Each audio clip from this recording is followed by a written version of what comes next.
अब आसमां को सुनाना है। गर्व है इस तिरंगे पर, सारे जहां को ये दिखाएंगे। अमृत काल मनाएंगे, घर घर तिरंगा लहराएंगे। घर घर तिरंगा, हर घर तिरंगा। तिंटा झंडा मने मनेगू त्रिवर्णा।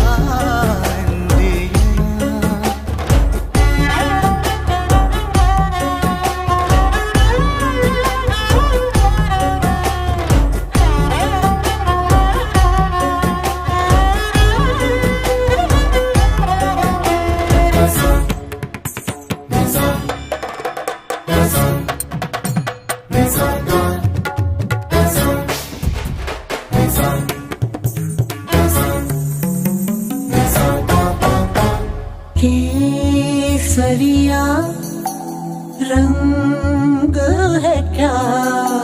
ये रंग मेरी शक्ति का है, ये रंग मेरी ताकत का है, ये रंग देश के माथे पे सजा। श्वेत है क्या रंग सत्य का? ये श्वेत रंग शांति का है, ये श्वेत रंग एके का है, ये रंग देश के दिल में है बसा।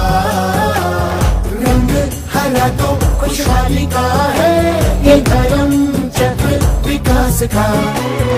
इन्हीं उसूलों से है ये बना तिरंगा।